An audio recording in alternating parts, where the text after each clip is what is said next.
Introducing the African Diaspora News Channel app, your gateway to stories that's overlooked by the corporate mainstream media. At African Diaspora News Channel, we cover stories that don't receive mainstream attention, and we serve as the voice to the global Black community.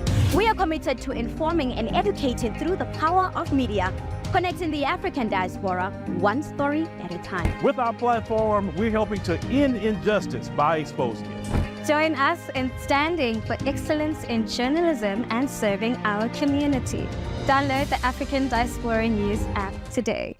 This is the African Diaspora News Channel. I'm Victor Ojo reporting from Nigeria. It is so shocking to note that the Canadian Embassy has denied General Christopher Musa, who is the Nigerian Defense Chief, and other military officers visas for an event in Canada. There's an event to honor our veterans, those that were injured during battle. Remember last year the Duke of Sussex visited Nigeria with his wife. Through the Invictus, they have a foundation that they try to raise the morale of troops all over the world that have suffered one form of deformity or the other in the course of defending their individual countries. So we're supposed to be there. And actually, half of my team have already gone, but unfortunately, the Canadian Embassy, for knowledge best known to them, denied us visa. So I wasn't sure, and so I wanted to be silent about it. But when we couldn't get the visa, I said, this is blessing in disguise. So I'm really very happy to be here. This decision has led to strong criticism from Nigeria's security advisor, Nuhu Ribadu, who has condemned this act and has called it disrespectful.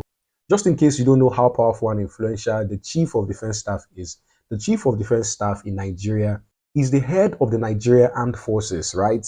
And the most senior military advisor to the Minister of Defense and the President of Nigeria. So you may be asking that what could have been his offense that the Canadian Embassy would deny somebody as a respectful and influential and all-powerful as a general, not just a general, the head of the military forces in Nigeria. That's a serious issue, isn't it? So yeah, they were about to go to Canada for an event that was hosted by the Duke and Duchess of Sussex, aimed at honoring Nigerian war veterans. And for an event as big as that even concerns him, is shocking to see that he was not allowed to go. This has drawn widespread criticism and it has got people talking on social media, right? Now, Nigerians are asking that what could be the reason, right? What could be the reason? Has he committed any offense? Could it be about the situation happening in Nigeria? What exactly could have prompted the Canadian Embassy to deny somebody like this visa? President Bola Tinubu's National Security Advisor, Nuhu Ribadu, has reacted to this particular event and he has something to say. I need you to look up this video. Thank you for the courage to say that Canada denied you. They can go.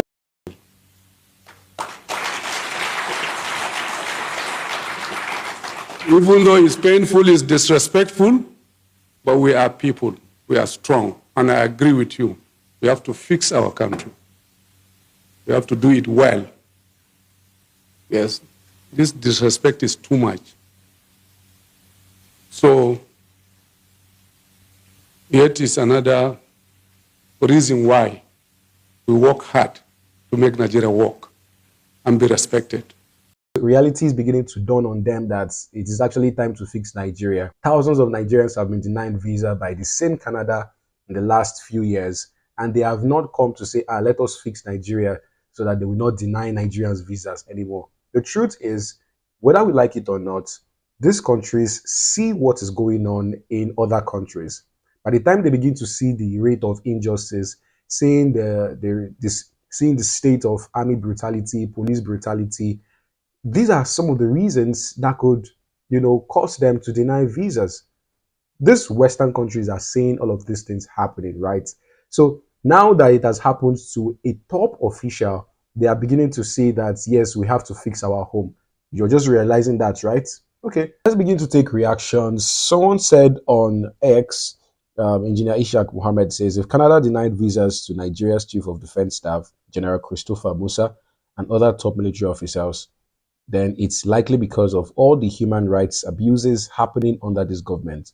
Just last year, at least 57 protesters were killed and over 370 were illegally detained in Kano, Yobe, Kaduna, and other northern states for simply coming out to protest against bad government. The Nigerian constitution gives people the right to protest, but instead of respecting that, the army opened fire on them.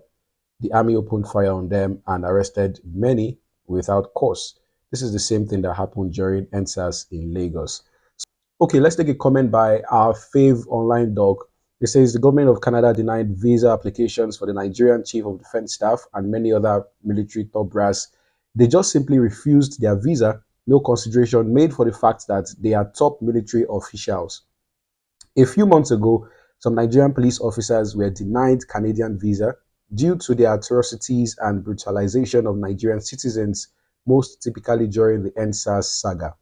Canada is sending a strong but simple message to Nigerian government and its top security officials, but they will not get it, and their online supporters will also not get it. So is this really a signal? Is Canada really sending a signal? Are we getting the signal? I mean, I think we are beginning to get it. If this is really a signal, if the security advisor is saying that we need to fix Nigeria, so just maybe we are beginning to get it. And because it's hitting hard on them, reality is beginning to dawn on them. They've seen that, hello, it's not business as usual. Countries are becoming stiffer with their immigration policies. Now it looks like nobody cares who you are. Nobody cares what you are, whether you are the president, you are the national security advisor, you are the chief of defense staff, you are just one person who nobody knows in the country. You're going to get equal treatment, and that's what we deserve. Let's hope that the Canadian embassy would speak to this, as this is a trending issue in Nigeria.